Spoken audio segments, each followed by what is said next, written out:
the long lines of sliding up and vibrato are of the most basic and probably the most important part of slide guitar. And the other thing too about vibrato, it's a really important way to establish your own voice and your own identity. And if you look at the great slide players and listen to their recordings from way back to present day, they all have their unique stamp in that regard. Frankly, I don't think mine's all that great compared to some of my friends, but it is important to know that when you're working on the note, there's so many ways to coax those tones out.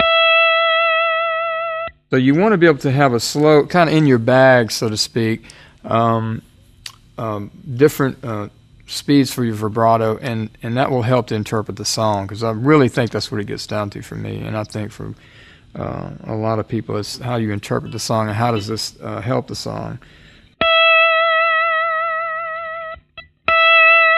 Now we can do a full choke, and you're getting, when you drape the fingers back here, you get what I call a full choke, and you're not really trying to open any of this stuff up back here. You're mostly concentrating on the front tone.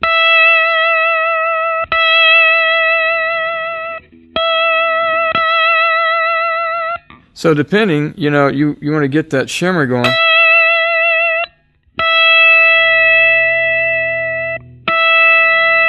And if you start to open up back here, you lift your fingers, and you begin to get some of this going back here. You can hear that stuff start to come out. It's a lot more of an open sound.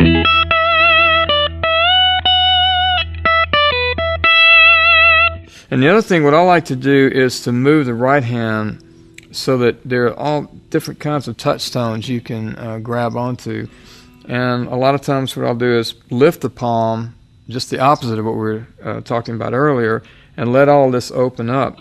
And since we're tuned to an E chord, in this case, these other tones begin to become part of the overall sound, and you hear overtones that you wouldn't get otherwise.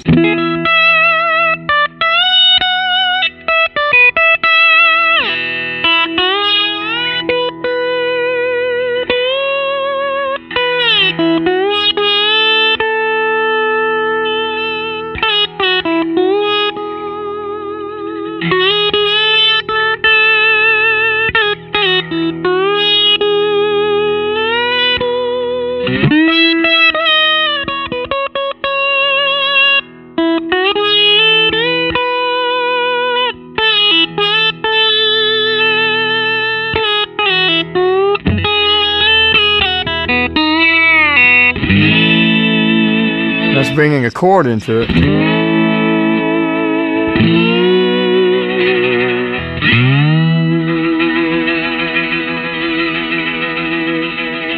So those are different speeds with using vibrato, and you get the idea. It really does give it a much more of a vocal quality, and as you incorporate some of these overtones, it becomes an even bigger sound.